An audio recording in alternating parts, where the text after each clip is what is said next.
All right, Spectres, welcome back to the Mass Effect Lorecast. This is your host, Tom, or Robots, and I'm here as usual with my good buddy, N7, the legend, Sam. What's up? How you doing, friend? I'm doing fantastic. Again, as always, happy that we can do this ahead of the next patron chat. We had to delay our last episode. So happy to be back and talking about some great Mass Effect lore. Yeah, it's true. Sometimes real world things get in the way of, the good times, the podcasts, the video games, but you just gotta roll with it. So what are we talking about today? What are we doing? What are we doing here? Today is kind of a special episode because we are going to wrap up the races of Mass Effect.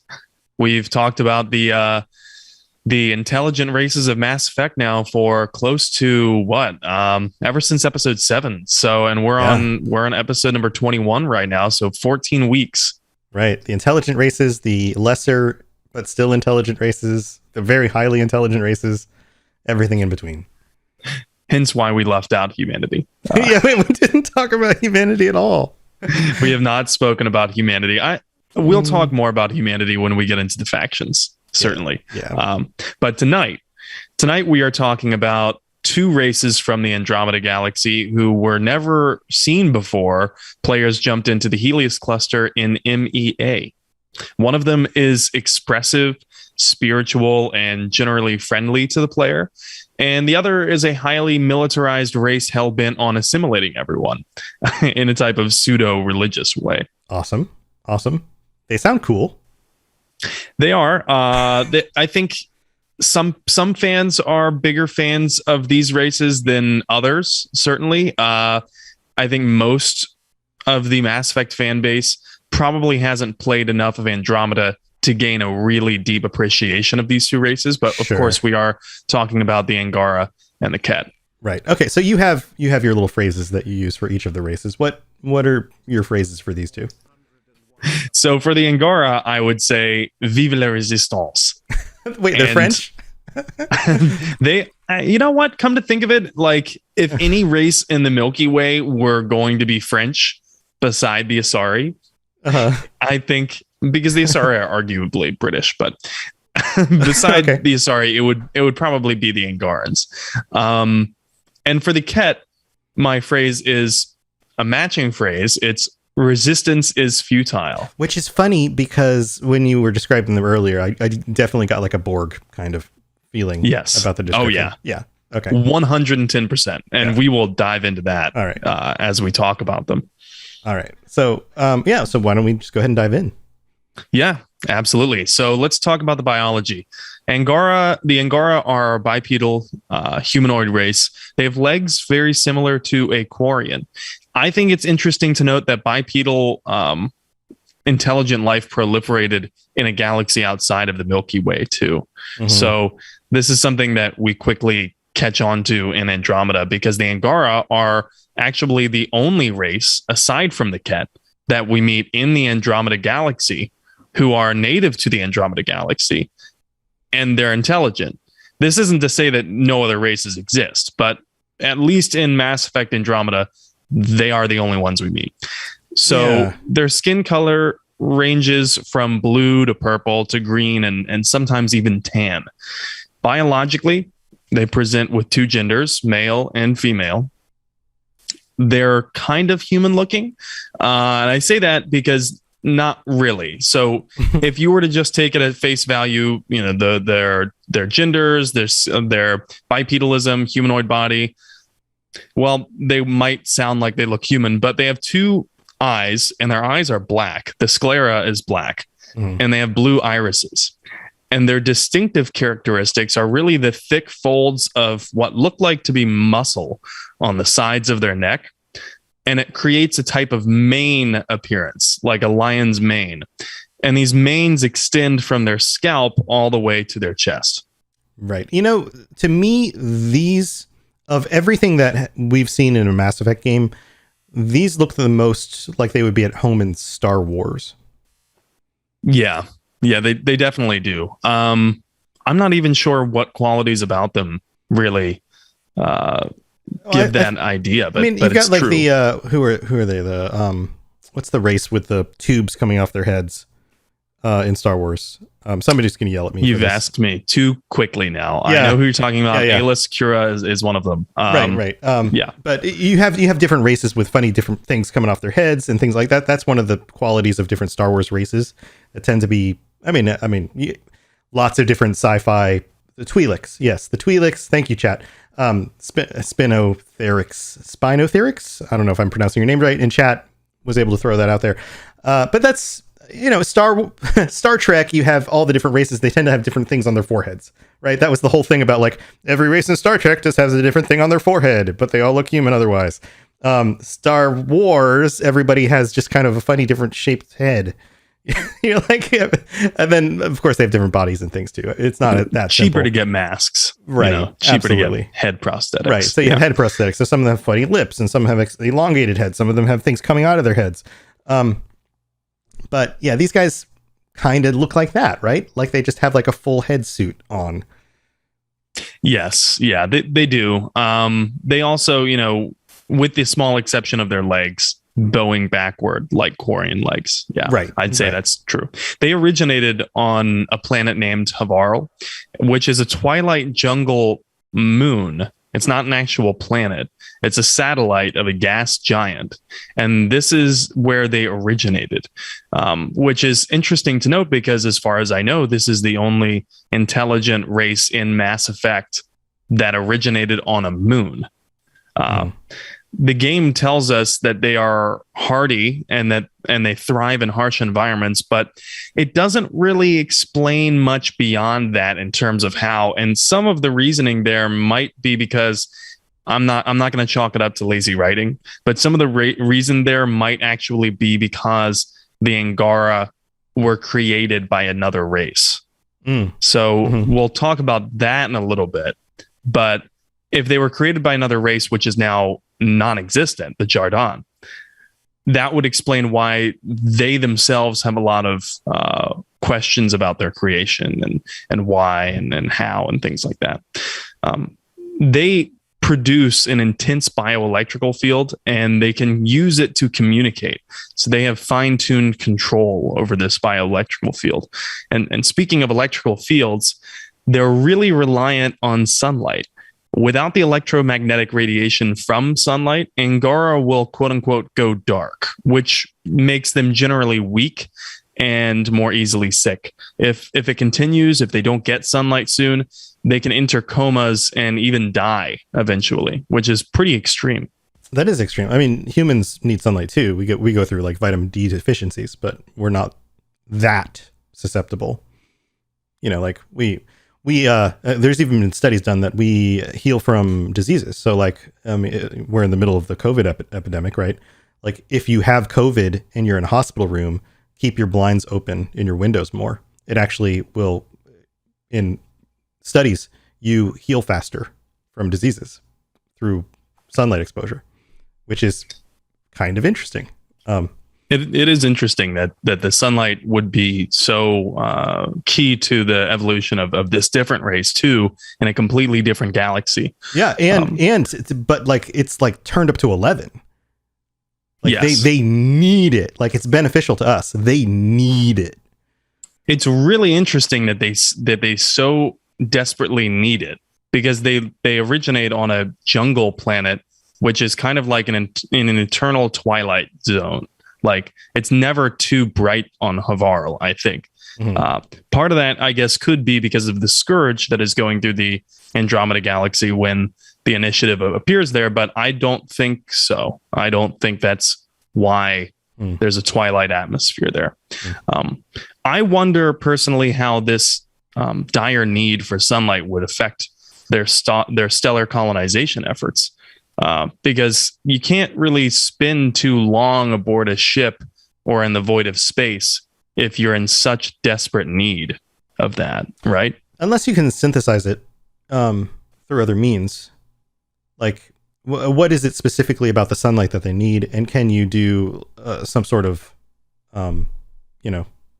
pseudo sunlight source? Yeah, and they actually do. I think it's part of the lore that they can recreate sunlight through different UV lights and things like that. So maybe they would need a specific room aboard their starships with UV lights all surrounding the room, or windows which allow in a certain level of solar radiation without it being fatal. Sure.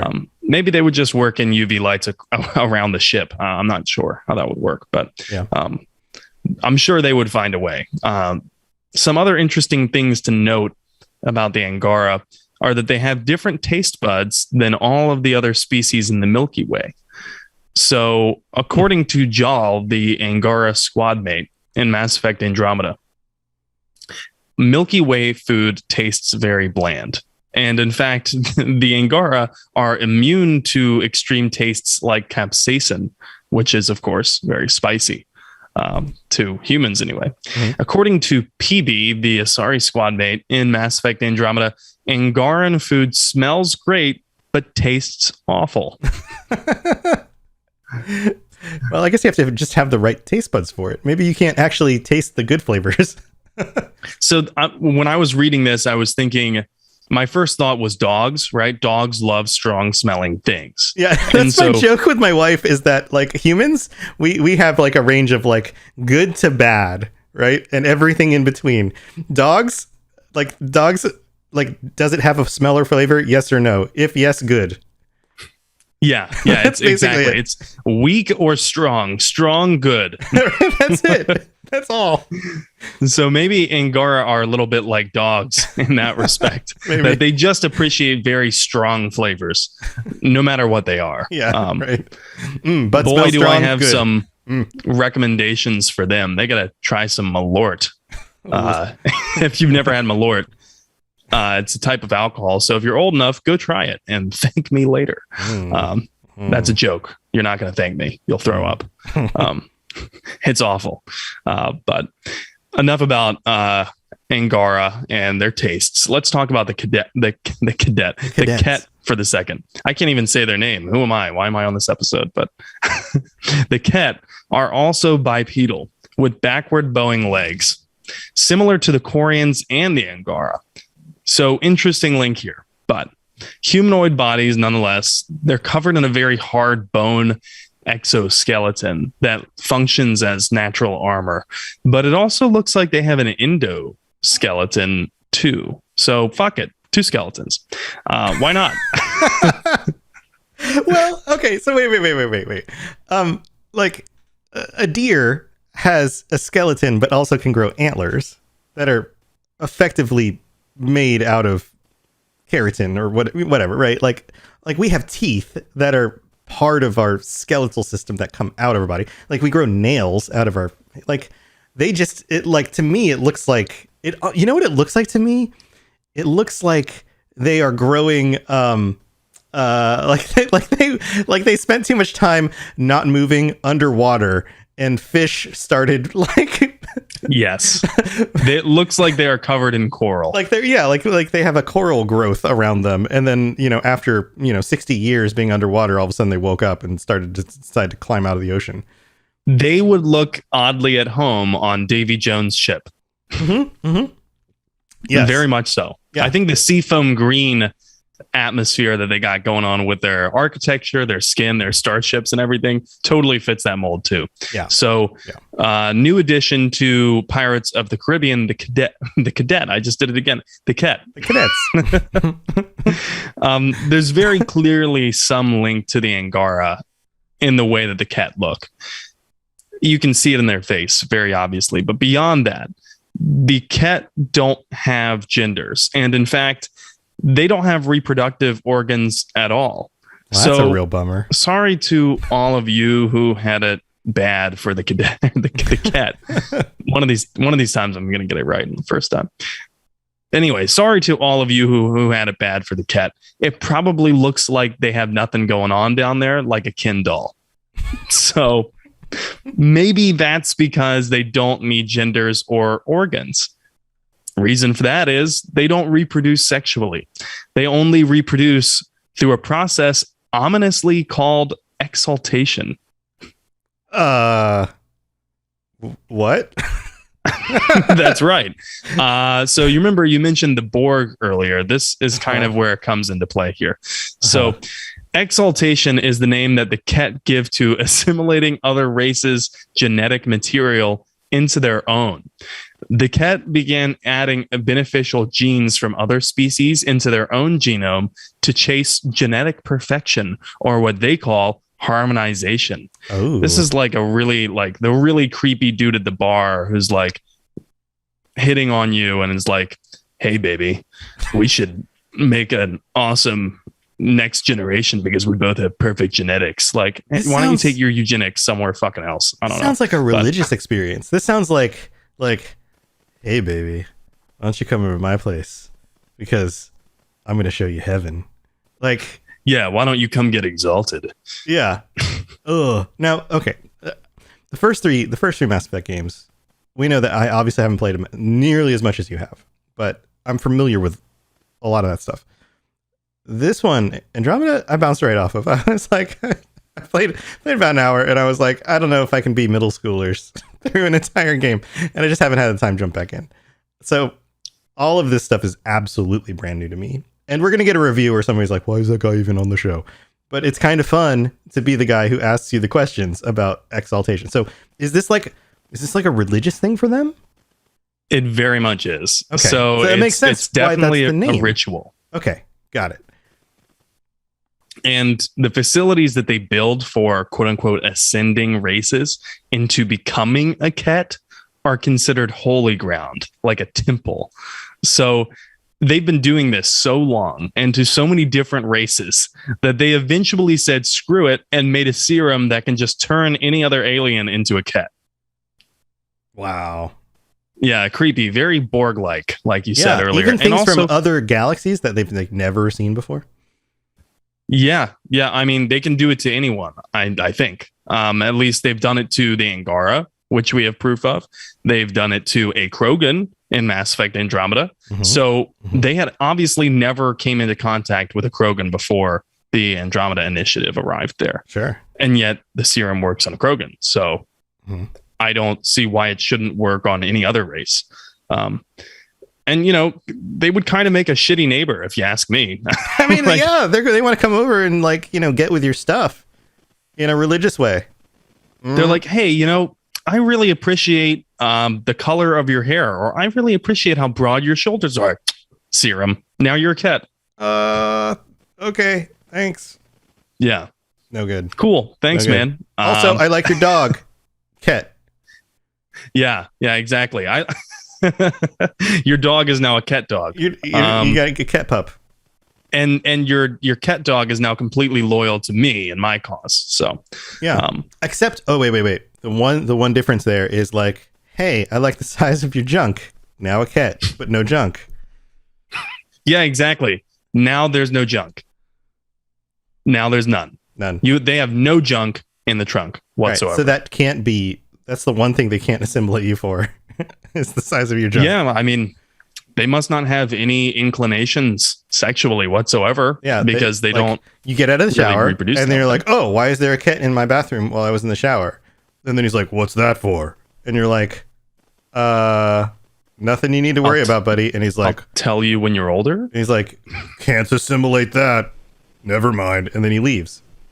And you're like, "Okay, thanks." And you know, it's like kind of an interesting conundrum, because it's like, how did they create a race? How did Mass Effect writers create a race in which they don't reproduce at all sexually? Like, how is this race even alive now? Well, it must have been manufactured.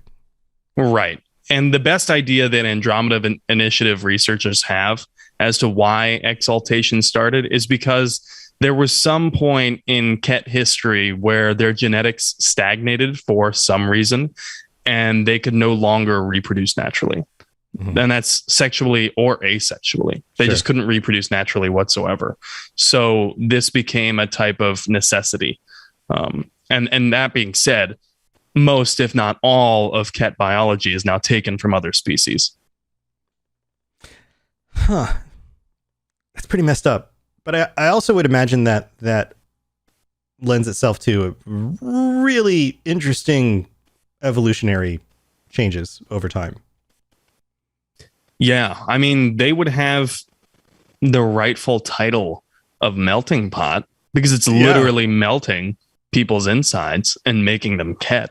Right, but like, are they carrying forward the genes from the people that they're, exalting into them? And now, if you have the Kett expanding out into the universe, and you have diverse groups of them moving apart, then given enough time and distance, Kett in different parts of the universe are going to be very distinctly different from each other in a very short span of time, depending on what other races they're coming into.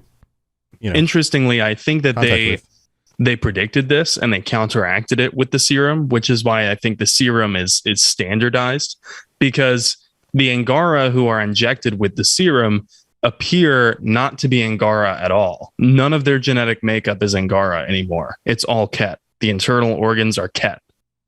Yet they used to be Angara.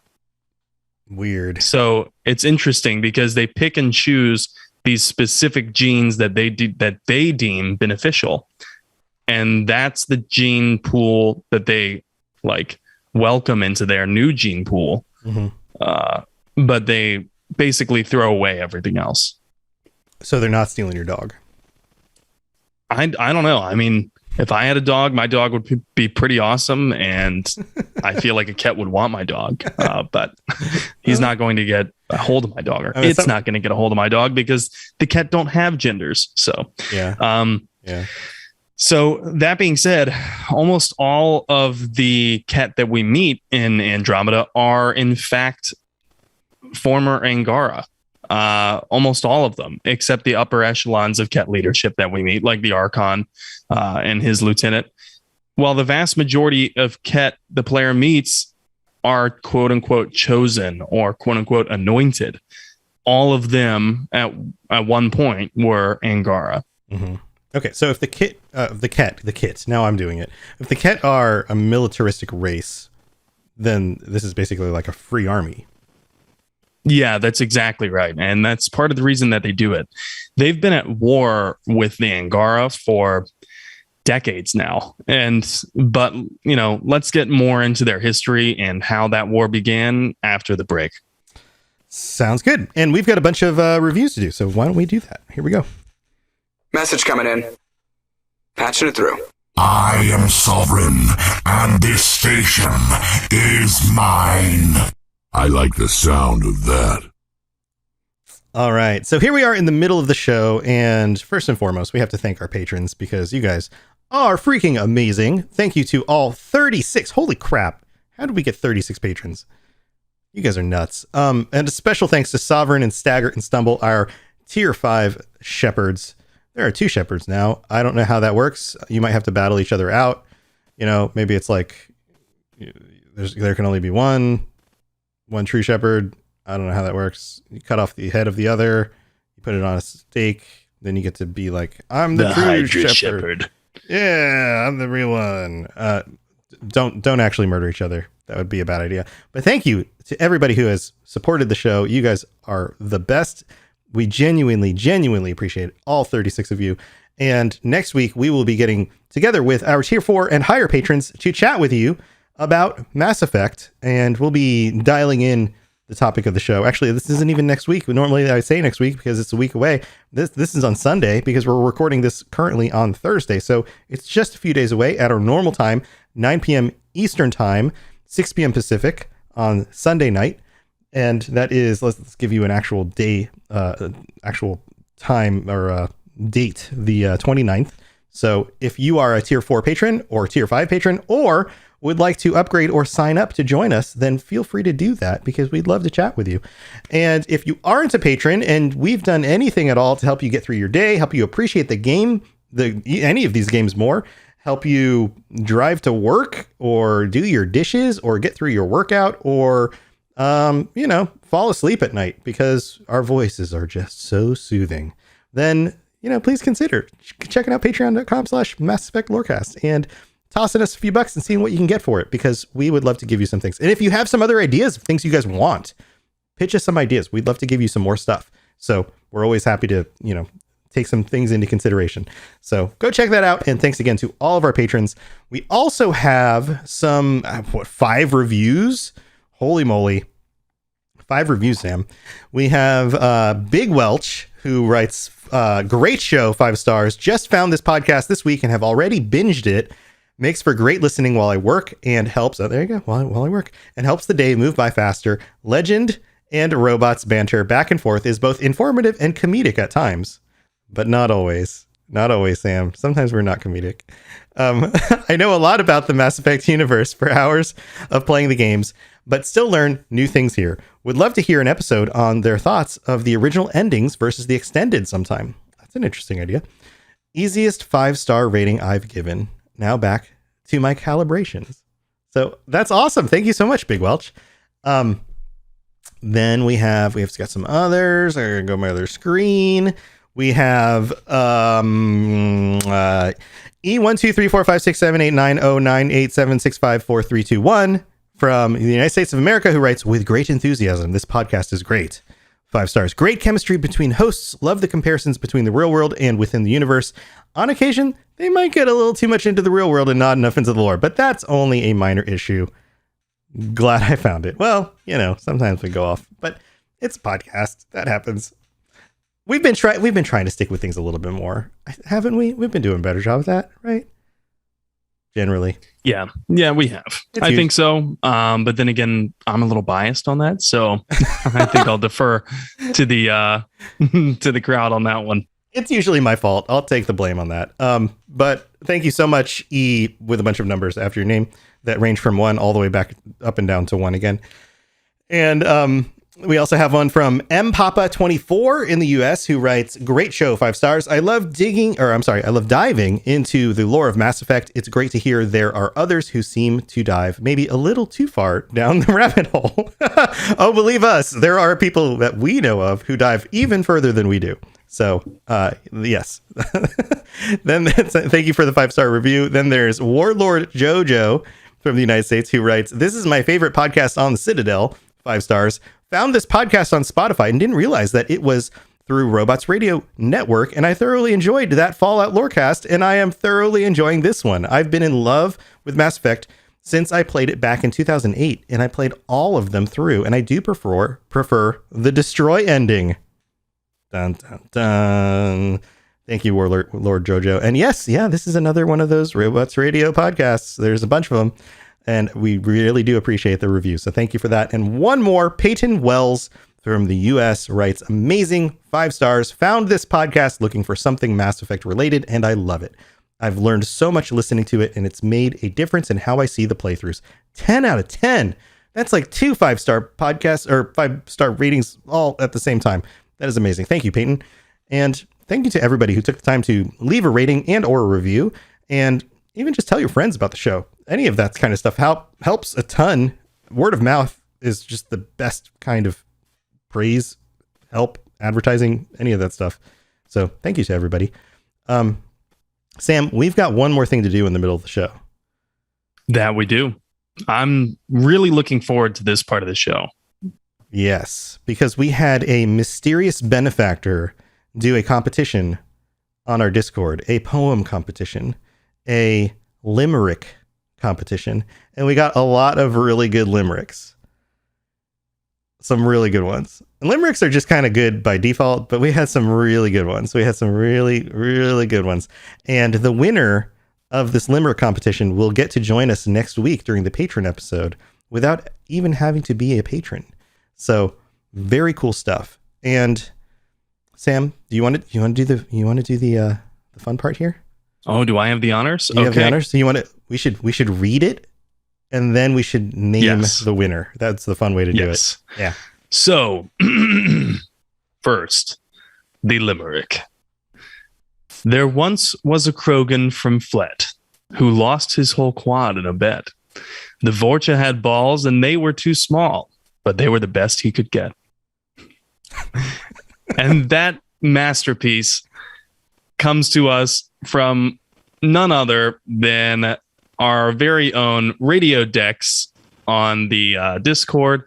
If you're listening right now, Radio Dex, congratulations. If you're listening after the fact, congratulations. Send one of us a message and we'll let you know what's going on with the patron chat.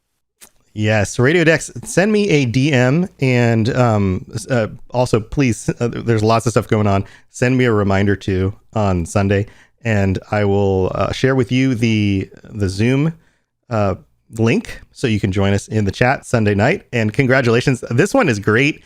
It hits the Mass Effect buttons. It's got that little bit of a little bit of spunk that you get in a limerick. It's got that right kind of. Yeah, the Vorcha had balls. Spunk, maybe not the best terminology for that, but yeah. Spunk, yeah. It's right there. It's good. I like this. So congratulations. Thank you to our mysterious benefactor. And we look forward to having you guest on our show with us this weekend. That's going to be awesome. So congratulations. This is great. And from what I understand, we might be doing another one of these next month. So there will be some more news about that. I don't know if it'll be another limerick. It might be something else, but stay tuned, because you might get another chance to be a guest on the patron episode without even having to be a patron. So very cool stuff. All right, let's move on with the rest of the show. Here we go. Spit it out, or are you trying to build suspense? You're so dense, sir. Obviously, I do not know as much about human relationships as I thought.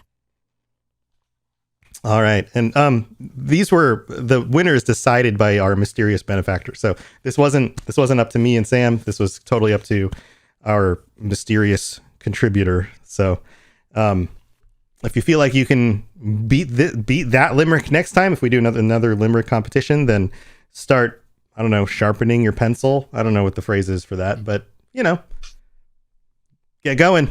You're going to have another chance. Refilling the inkwell. Yeah, whatever phrase you want to use. All right, so where were we? So we've got this war, right? The war between the Angara and the Kett. Where did this start? How did this begin? Well, as is evident, I think, by their total disregard for the welfare of anything around them, the Kett aren't originally from the Helios cluster. They don't even go here. Do you even traverse the cluster? I can't even come up with a good joke for that. These guys are total tourists. So yeah, they're not from the Helios cluster. And to understand how they got into the conflict with the Angara and why the Angara were so vulnerable to them to start with, we need to backpedal a little bit. So several hundred years before the beginning of Mass Effect Andromeda, which I believe was 2818 of the current era, the Angara were a much more advanced spacefaring race, and they had colonized numerous planets in the Helios cluster. And then the Scourge came along. The Scourge might sound familiar to some of you because it's the dark energy storm in Mass Effect Andromeda, and it ruins electronics. So that's exactly what it does to the Angara. It ruins all of their electronics, and it sends them back to pre-industrial times, severing all contact they had between each of their worlds. Eventually, they rebuilt, and they achieved spaceflight again. But when they reconnected with the Angara from other worlds, they quickly realized they had become very different. Religious beliefs diverged, hundreds of different languages developed, ideas on governance changed. I mean, you name it, right?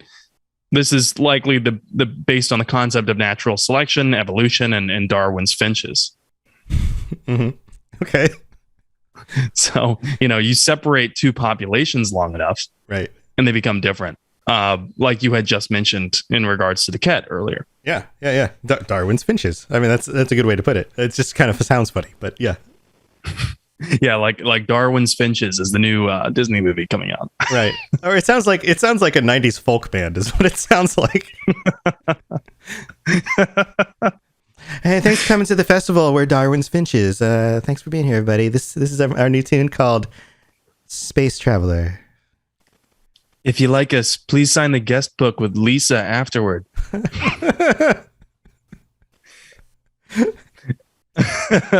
Buy a t-shirt. Buy a t-shirt. Wear some beads and try our patchouli oil. They're super into hard kombucha,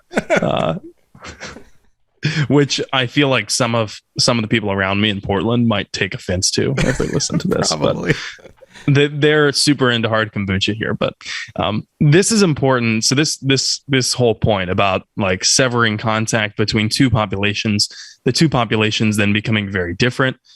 This concept is very important to keep in mind in regards to the Kett's conflict with the Angara, because the Kett exploited these differences on purpose. The Kett invaded the Helios cluster in about 2744, so about 74 years before the Nexus arrives in the Helios cluster.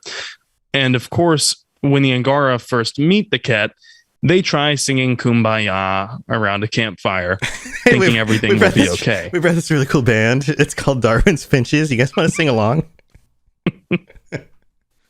Their hit song is Kumbaya. They did this really cool cover of Kumbaya. It's nothing like you've heard before, though. It's a totally different rendition. It's totally chill. You're gonna love it.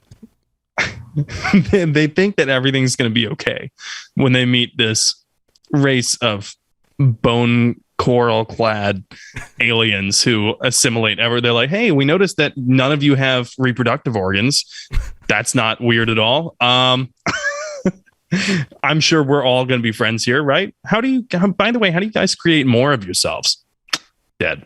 But spoiler alert. They're like all like chilling out at the campfire, and they're like, "Oh, cool! Those guys don't have reproductive issues. They're probably totally not chauvinists. They should totally come hang out with us. I bet they're totally chill."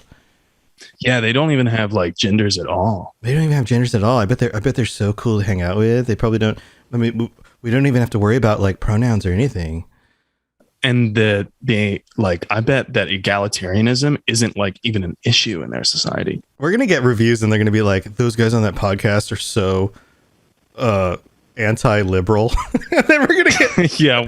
I don't know. Whatever people want to say. Like, we're making Mass Effect jokes right now. You know, if you can't take, if you're gonna take those two seriously, maybe sit this one out. I don't know. I don't know. We've already gone off too far off the side of the lore that we're going to get complaints about that too. So, okay, let's just keep going. Definitely. Sorry to those of you who just had to skip 2 minutes of dialogue. But yeah. These jokes are good, guys. These are good jokes. Yeah, these are landing. These are our studio so audience. Good. Come on. Have you ever been to Lilith Fair? The Kett would definitely not be fans of these jokes because they have no sense of humor whatsoever. So they deceive the Angara, and then they offer them gifts of friendship and I imagine physical gifts as well. But then they kidnap the leadership of different Angara worlds who were working on a unified government at the time, and the Angara then become splintered and start infighting. Of course, effective. The Kett play this. They play them against each other. They assassinate leadership. They make peace deals with one faction, ignore another, and likely create rumors of rigged elections too. So they're like Vladimir Putin. Yes. The Kett are very much like space Vladimir Putin, the Russian government under Vladimir Putin. Got it. Plausible deniability until it's too late, and that's exactly what happens with the Angara. By the time the Angara realize what's really going on, it's too late. The Kett have already exalted many of them. The Angara military and their fleet are destroyed. And it sounds also a lot like how the Reapers work organic races against each other in the Milky Way. Combat event rights, but do they ride and wrestle bears? Yes. No, they just No, they exalt the bears. They just exalt the bears. They don't have to ride and wrestle them. They realized that they couldn't reproduce with the bears, so they exalted them. Yeah, like Vladimir Putin would. Oh my God, we're either going to get a terrible review from Putin, or the KGB is just going to come knock on my door, one or the other. Or they'll just like hack our IPs, and then we can't do the show anymore. Oh God.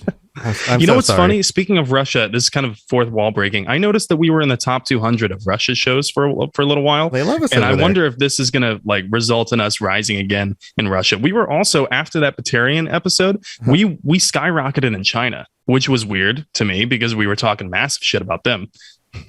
I think they like it when we do that. Maybe some of the listeners do like it when we talk shit about the governments. I wonder. Okay, so other side note, Google has been working on ways of understanding spoken language in things like podcasts so that it can actually crawl podcasts and things for keywords, because that's kind of the last realm of finding keywords for search is in video and audio content. So I wonder if in places like other countries, they're actually like getting better and better at doing that. And so by us mentioning places like China and Russia and things like that, that actually helps them find our show better in search. We can test that. Why don't we test that? Russia. Watch, I'm going to get a Hulu ad for Russian stuff. Motherland. Yeah. All right. We will talk about the Mass Effect now. Glorious leader. Sorry, go ahead. Sorry to all listeners who are now disgruntled. After a while, an organized Angaran resistance takes hold. And that's kind of inevitable. But this is the situation that the Pathfinder walks into at the beginning of Mass Effect Andromeda. Okay. All right. So, sorry, I'm still thinking about Russia. Okay. So, let's go back to the beginning of the episode. You said that the Angara were very expressive. And both the Angara and Kett were spiritual and religious, right? Because of the whole, like, oh, we're going to assimilate you. So what do we know about their cultures, though? Yeah, the Angara are known as being forthcoming and free with what they're thinking. Kind of like the opposite of how humans feel about Solarians. I'd guess that the Turians would get along with the Angarans, however, because as we know, the Turians are very disciplined. However, they're straightforward. The Kett, though, also bear some cultural resemblance to the Turians. Kett society is highly militaristic and stratified, to the point where names are used less often than titles.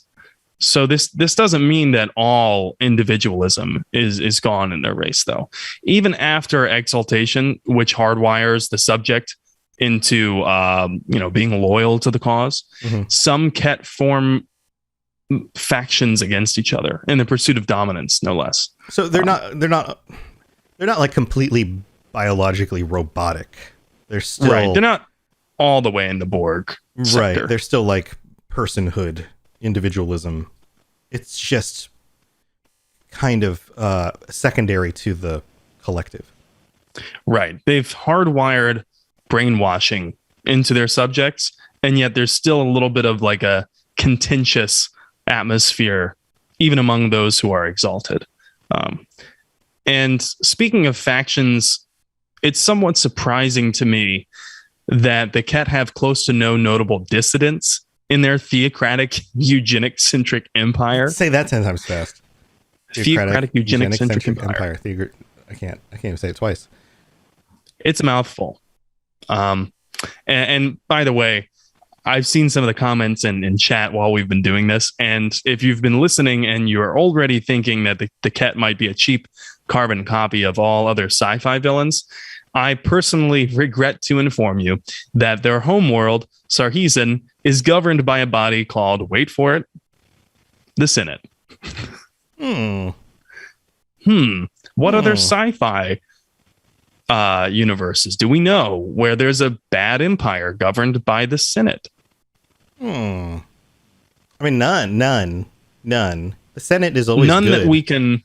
None that we can mention without owing Disney money. The Senate is always good, right? I control the Senate. I am the Senate. I am the Senate. You gotta shake. You gotta shake your jowls when you say that. A little bit Nixon-like. But speaking of the Senate, Archons, like the one commanding the detachment of Kett in the Helios cluster, are required to submit status reports to their Senate once every 15 years.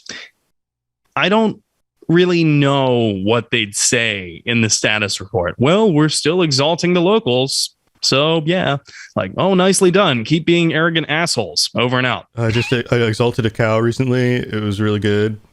I exalted another cow. Also really good. God, please get the Archon to stop talking about his exaltation of the wildlife. Right? Like, why is Larry only exalting wildlife? It's just his thing, man. Just let him exalt the wildlife. We'll do the people. He's just into the wildlife. I don't know. This just in, Senate members have turned a blind eye to exaltation of non-sapient creatures. Larry's just into the wildlife. That's just his thing. Somebody has to do it. I wonder if they'd care. Probably not. If you could like prove that you were trying to still like it was all for the cause and that you're still a weird cult-like religious condescending asshole to every other race in the universe, then maybe the Kett would forgive you. Like, but Larry, why do you keep on what's with the cows? They have so many stomachs. You don't understand. It would be really beneficial. All right. They can regurgitate food and then eat it again. I guess that is beneficial. You're right. All right, carry on. They're also like really chill. They're super chill. they love that one band that we saw back in the day. Remember that Kumbaya song? All right, where were we? It's a nice callback. The Angara, however, are much more communal. They don't live in like some theocratic nightmare. They practice something called horizontal collectivism, which sounds like a nightmare. Wait. That's like the horizontal Mamba collectivism? The horizontal collectivism is, in fact, Darwin's Finch's first album. Or this horizontal collectivism? That's like if you have a sex cult. That's like what you call it, so that people don't know right away that it's that it was cult. called Nexium, which is pretty close to Nexus, but welcome conspiracy confirmed. You open up the bead drapes in front of the like red lit room, and you go, "Welcome to the horizontal collectivism," and you hear all the moans and stuff coming from. And weirdly enough, this is something that I could see the Angara actually doing. But in their political parlance, horizontal collectivism means everyone has an equal say in governance. But the ultimate goal is for individuals to promote the greater good. So the Codex says that crimes in Angaran society are punished according to the pervasiveness of their impact, meaning that if a crime only hurts oneself, the punishment is probably limited or non-existent. But if a crime hurts an entire family or a larger group, then the penalty is more severe. In this way, I think Angaran society sounds quite similar to Quarian society, the fleet above all else, right? So very collectivist in that regard, and yet it's still democratic. Yeah, the difficulty with this kind of system, actually speaking seriously for a moment, from a moral standpoint, is judging harm. Like that becomes the difficulty in these moral systems, is how do you actually judge harm? Right. And that's, of course, open to interpretation. Right. And given how splintered the Angaran population centers have been, I would imagine that their definitions of harm differ greatly from one. And how do you judge harm to the self? Another. Like some people would say, doing something, consuming a movie with a lot of violence is harming yourself, even though you're not actually doing the violence. Watching a violent film actually harms yourself psychologically. And other people would say, well, it actually doesn't, because you're not actually doing violence. You're just watching violence. Well, what do the scientific studies say about that, right? Like that's a really tough thing to have to judge. Yeah. So more conservative people would say, no, it really does harm you. It makes you more likely to do violence in the future. Some people would say, no, it actually doesn't make you more likely to do violence in the future. It makes you less likely to do violence in the future because it makes you feel disgusted when you see violence. That kind of stuff is highly debated in our own culture. So, and that's probably why debate is so central to politics in Angaran society too. So in Angaran society, politicians, when they're running for election, they debate in like a town square type of atmosphere, in an open atmosphere where they can be easily engaged with any constituent who would challenge them, and they don't leave until there's like one left standing from debate. Wow. Yeah, that's right? like old Athens style, like city center debate type stuff. So the idea, I suppose, is that those with the most valid ideas that can withstand the most questioning would be the ones who get elected. Right. Or who are just crazy enough to just stand there longer. Right. Or the ones with an insane amount of endurance because they're just fucking deluded or something. I don't know. Absolutely. Yeah. Wow. Yeah. So there was another quote that I wanted to start off with the Angara for, and it's because it's just as equally relevant.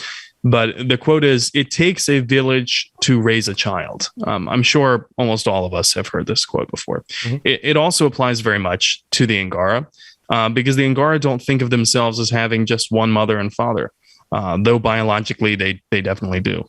They share their parents with the community. So when you share your parents with the community in Angaran culture, you say that you have multiple parents, you have multiple mothers, fathers, because it's like the village raised me, not just my parents, you know. Right. Also sounds very kumbaya. Yes. Darwin's finches. Dropping their latest DP. Oh man.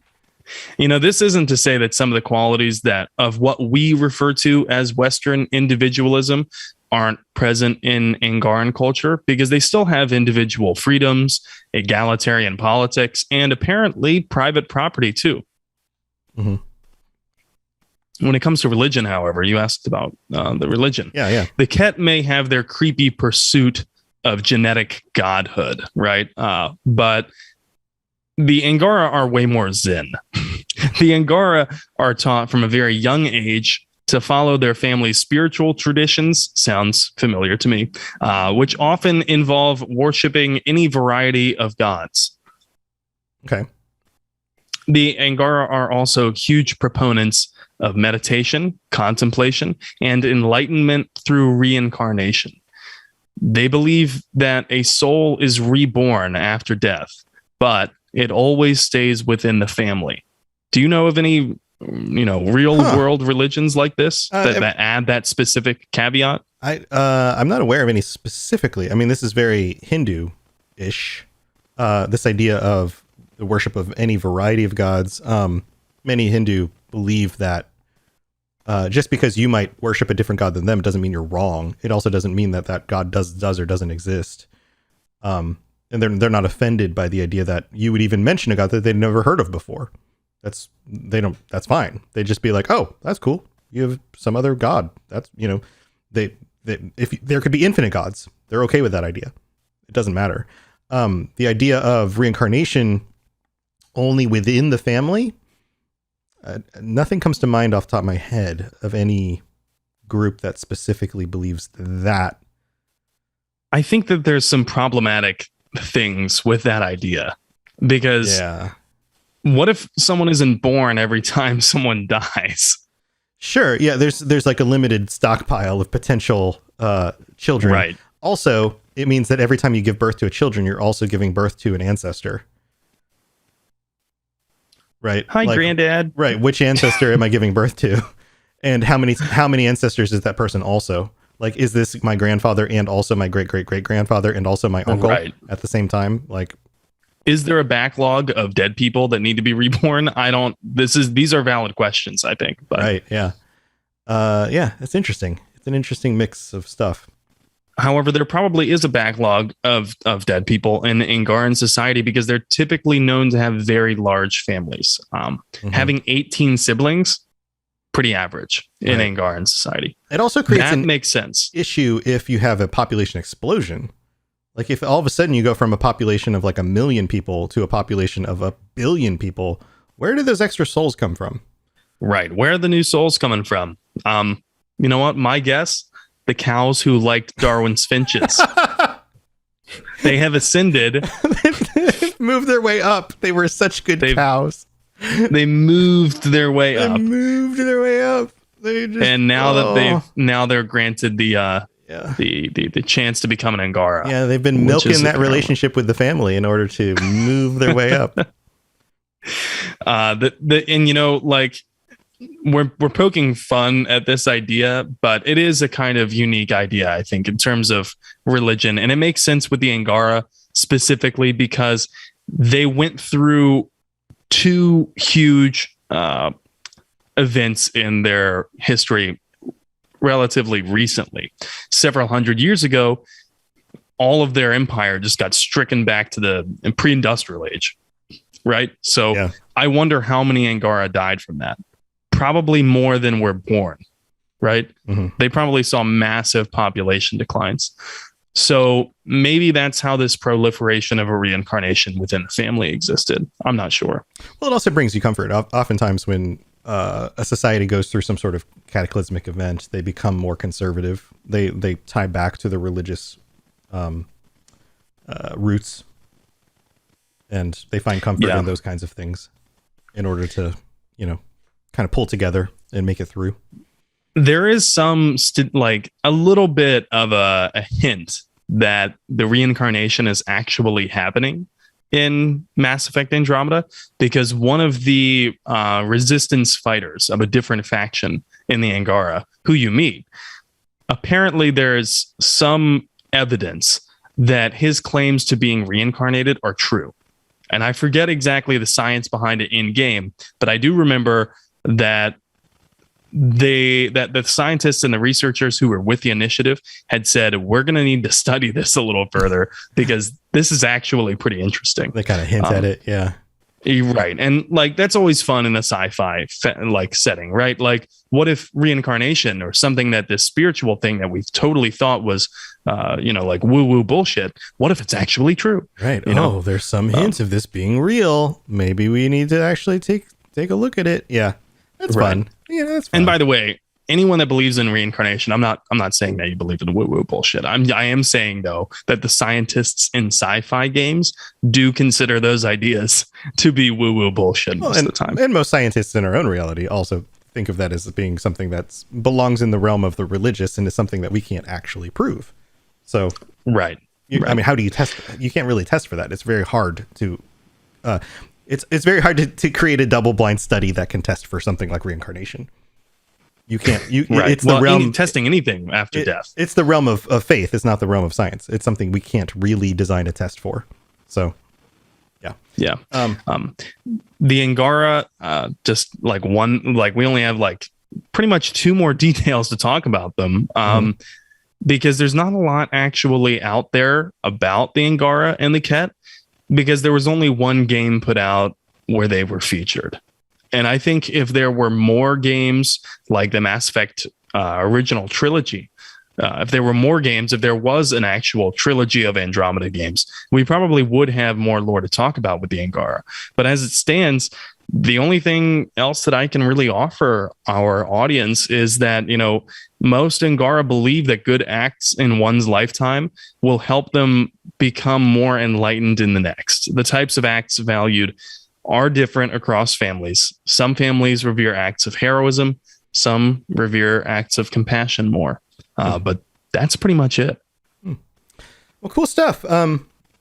Yeah, these are interesting. The one thing that really stands out to me about these 2 races that I think is kind of novel for a new, I don't know. It's the end of a trilogy. It's the beginning of a new thing in the series for Mass Effect, right? And we're getting these new races in a new galaxy far, far away. Is that none of them are set up to be like the sexy one. In a series where you have like sexy aliens, like that was always a thing with Mass Effect, right? Like so many of the character models, so many of the different races were designed to be like the sexy one. And then you have like the badass looking Krogan, ones. Yeah. And then you have like, the Krogans are clearly the sexy ones. But like, you know what I'm saying? Like they're clearly designed among those, like the sci-fi tropes of like, okay, these are the sexy ones. These are the really badass ones. These are the ugly ones. These are like, you've got kind of some of that going on in the first trilogy. In this one, you don't. You have just like, these guys are weird and funny colors. And these guys look like they were under the sea and either made out of coral or rocks. Yeah. That's kind of it. Although you can romance an Angara in Mass Effect Andromeda, you can do that. Yeah, but they're not particularly attractive looking. Right. Like even when I was role playing in Mass Effect, I was like, no, I'll pass. Thanks though. Yeah, no. But like a lot of the races in the first 3 were designed to be attractive to humans, by design, from outside the game, from the minds of the designers. Yeah, and I think making the Kett genderless and making them not able to reproduce whatsoever, and therefore taking the entire element of sexuality out of their culture entirely, right? Yeah. Taking that out makes them even less relatable. Yeah. For humans, and like I wanted to mention that the Kett aren't relatable, really. They're not. There's not a lot that's given to them in the game that makes you think this is a race, like a whole race of people. Instead, the player's kind of left with, this is bad guys. Like these are the bad guys. These are the stereotypical bad guys. There's no gray area here. There's no like little itty bitty details that serve to humanize them. Seeing emails from one Kett to another that's like, man, I really miss this mom soup from back home. You know what I mean? Or what's like, up with Larry? He used to be with my group. He's with your group. You know, have you noticed this thing with cows? Yeah, exactly. No concern for another Kett. Right. Right. There's really none of that. Yeah. Hey, I just downloaded the Darwin's Finch's new album. I thought maybe you'd want a copy. Here you go. Why? I saw that you read my message. Why didn't you reply? Did I upset you? Did I upset you? And actually, I forgot to mention when we were discussing how the Kett were similar to the Turians, the Kett also have vassal races, like client races. And we know of 3 of them, although they have at least a dozen. And some of these details are really, really cool. So if you've listened to this far, consider it a little reward, because I had never heard of these until researching for this episode. And the 3 races are the Ialan, the Sirinde, and the Thusali. The Ialan, one of the Kett's vassal races, are a race that have been exalted past viable population. So they now have become nomads who document and share knowledge. That's the Ialan. The Sirinde, one of the Kett's other vassal races, possibly translates to, quote, eat their dead with reverence. Nice. Whoa. What the fuck? What? They are religious cannibals, apparently, the Sirinde, and have genetically poisoned themselves to stop the exaltation process. And because of the genetic poison that they've done throughout their entire population, they are now too dependent on Kett neuroscience to survive. That's, yeah. Opening them up to exploitation, surely. And the Thusali, this is kind of a lame one, to be honest. The Thusali are another one of the vassal races, and they once worshipped the Remnant. The Remnant are the machines who the Jardan left behind to guard their creation, or to guard their buildings, their foundations, their facilities that were repositories of knowledge. Okay. But the Remnant are not sentient, which is why we did not include them on this episode. Right. The Remnant are very clearly just machines. Well, yeah, you know, I liked the idea of going into another galaxy. I feel like there should have been more races, like more stuff, you know, like give me more stuff. It was the little details. I mean, it really was. It was the little details, like the little emails you'd find left behind from one Asari to a Solarian, or the Krogan reciting poetry, love poetry to the Asari. You know what I mean? Yeah. Those little details help to fill out the universe. It's always the little details that make the lore feel real. That make the world feel lived in. And you don't always appreciate that stuff the first playthrough as much as you do when you go back later and you take your time and you notice that stuff. But even if you don't notice it and take the time to read it, it subconsciously fills the game out and makes it feel more like a real place. Otherwise, it's like walking down. Imagine this. Imagine you were playing a first-person shooter, and you walk down a hallway, and they decided not to decorate the hallway with like pictures on the walls and chairs at the desks and things like that, right? It was just a bunch of boxes. You know, like, yeah, it would still function the same, but if you put in all the stuff in the room, now it actually feels like a place people were at before the monsters showed up, right? Like, that actually feels like, oh, there were people here, and then the monsters showed up. Like, are you Right. going to interact with the picture on the desk? Probably not. Are you going to sit in the chair? No. But you're not, it's not interesting to walk down a room full of box shapes. Yeah, you ever go to a buddy's house who maybe just moved into a new apartment and he doesn't have anything that would indicate that anyone actually lives there? Yeah. Yeah. There's something like the human brain goes, this is not a place humans are. Like, Right. there's This is a something little wrong creepy. with this. Yes. This looks like it was set up to look like somewhere, but it's not. Right. But we do the same thing with like story and lore. And there's that like the little signal that goes off in your brain. It's like, this is not a real place. And, I think that this is a trend that games are going toward. The attention to detail was so evident in older games like Morrowind, Oblivion. But I noticed it got a little bit away from that in Skyrim, not too much. Got a little bit away from that. And then, of course, because it's an MMO and it's just not feasible with ESO when it came out, there was so much less of that. But they started adding it back. Did they really? That's where they've corrected. Yeah, they got that feedback from people, and they've done so much more of that now. In fact, the amount of lore and the amount of extra little storybooks and the other things, the majority of Elder Scrolls. I do the I just did the Elder Scrolls Lorecast, an hour ago before we did this show tonight.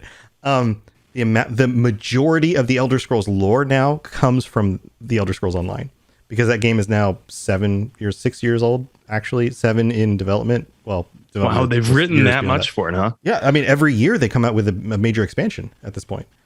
There are, I did this on the quiz show that I'm going to release. I had my co-host Lotus of Doom and then Air Mythius, who does the Written Uncertain podcast for QuakeCon. We got to do a show. I did a quiz show between the two of them, asked them a bunch of lore and then also game questions. And one of the quiz questions was, how many individual zones are there in Elder Scrolls Online? Like actual gameplay zones that you can go in. Do you have any idea? Any guesses? So like the original game launched with like 4 main zones for each, and then like a final zone for each of the 3 factions. So you could say that there were like 15 zones plus Cyrodiil, which was like the big PvP zone. Are we considering each dungeon to be a zone or no? No, a dungeon isn't, like an actual like open world zone. So you could say that like there were roughly 15, and then starting zones would have been like 18 zones in the original release of the game. So I want to say that there's probably like 30 now. Yeah, there's like 38. Wow. 38 That's crazy. Freaking zones in that game. That is huge. It is gigantic. And I know this is neither here nor there for our Mass Effect fans who aren't into Elder Scrolls, but like the sheer amount of lore content, the amount of books that you can read, the little letters that are left on desks, like all of that stuff is just immense. Like there's just tons of that stuff now. So it's way more filled out than it was before. Yeah.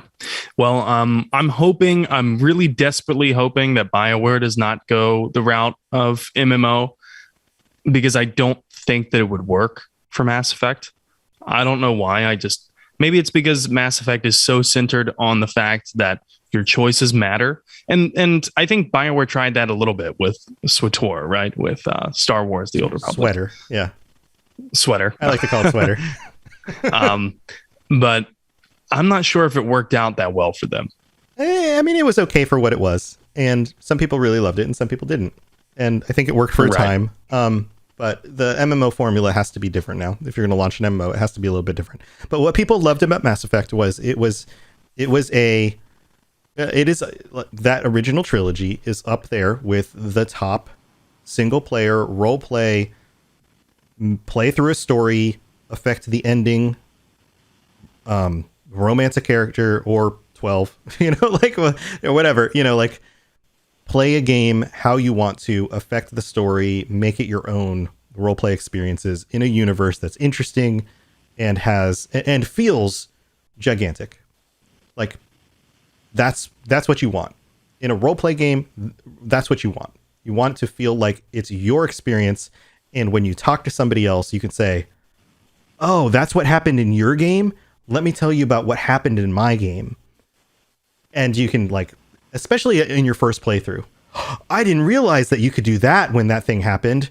that led to this other thing happening in your game. That person can die. I didn't know that. Like, you have those kinds of conversations because your experience feels so canon to you that it feels like that must be the only way that could have happened. Right. Yeah, you're absolutely right. Yeah. And that's what's so magical about that experience. And if they're going to, when they do more of these, that's what they need to capture. And if they don't capture that, then the fan base is going to be sad.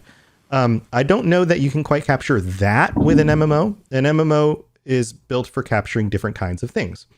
And that's not what the fan base for Mass Effect really wants. So I agree. You could do a Mass Effect MMO, but it needs to capture different things. And I would still recommend doing a single player Mass Effect experience for the core fan base to give them the things they really want. Yeah, you would have to do both. And you really nailed it there. You said, that each fan needs to feel like their experience was canon. Yeah. And like my shepherd is the shepherd, and my shepherd is me. All at the same time. Exactly. Yeah. That's why people loved the original trilogy so much. I think that's also why people were disconnected with Andromeda so much, because Ryder didn't really feel like it was you as the player. I'm not sure why. Because he was a middle schooler, or he or she. because Ryder has the proportions of a growing person, of a 13-year-old growing child. Yes. But there was also not a lot of plain lore, to the Andromeda one. They had a blank slate kind of to choose from. And they gave us, I'm kind of ranting here, and I think my own bias toward Andromeda is coming through, but the writers kind of gave us this milquetoast carbon copy of a lot of different sci-fi tropes in the form of the Kett, in the form of having 5 planets. There were only really 5 planets, I think, in Andromeda that you could explore. And yet you're told that you're going to a brand new galaxy. Right. And you talk to so many different Mass Effect fans, and you get the idea that one of the best, most attractive prospects of the game to them, at least at first, was, hey, you can go all around the galaxy. And you can see this planet, you can see this planet, this climate. I mean, it really wasn't there in Andromeda. That's not to say the gameplay wasn't great. It was. Mass Effect 1, when you actually get to the story missions, isn't really that big. There's only a few places you really go. I mean, you can go investigate other planets, but there's really not that a whole lot to do in 1. 2, however, felt really big. 2 was massive. 2 was great. Especially when you do the companion quests, you lose yourself playing through 2 because you go do story missions, you go do companion quests, you go do another story mission, you go do another companion quest, you do a story mission. You just end up all over the galaxy. You're just on multiple different planets all over the place.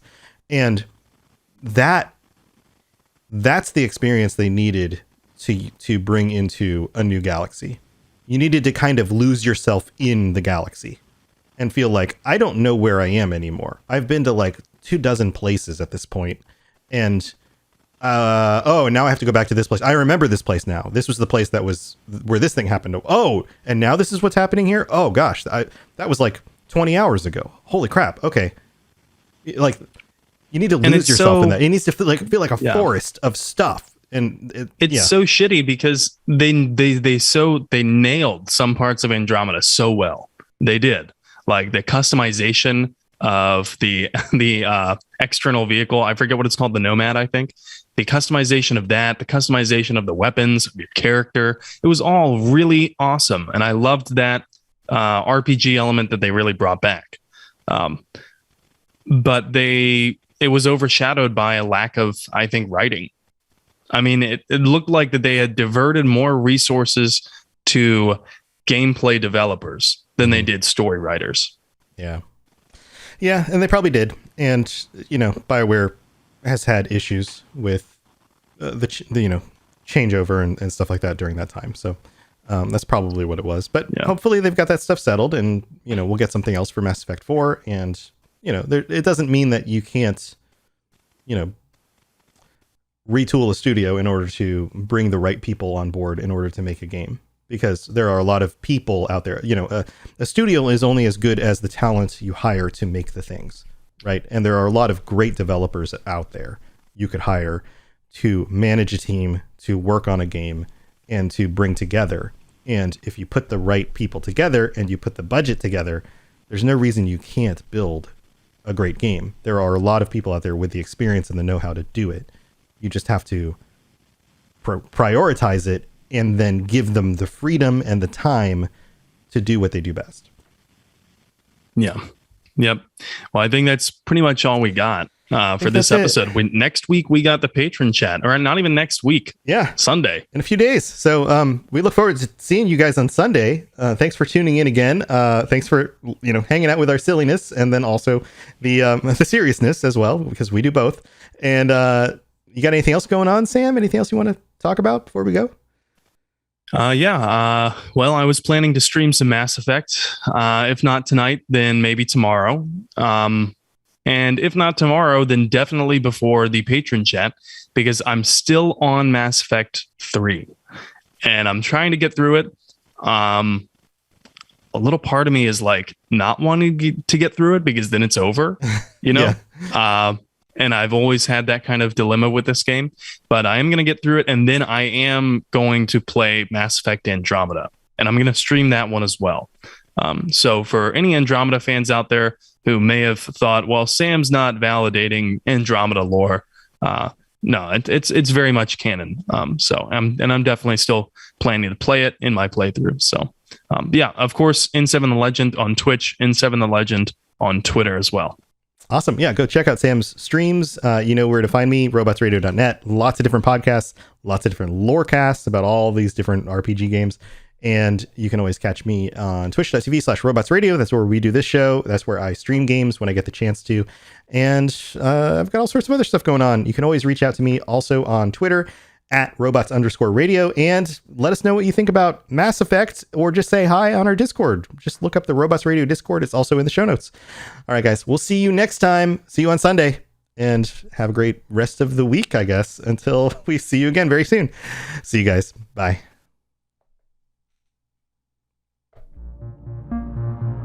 Thanks for tuning into the Mass Effect Lorecast. We'd love to hear your opinion and thoughts on the lore of Mass Effect. Reach out to us on Twitter @MassEffectCast, or check out the Robots Radio Discord. Also, you can send us an email at masseffectlorecast@gmail.com.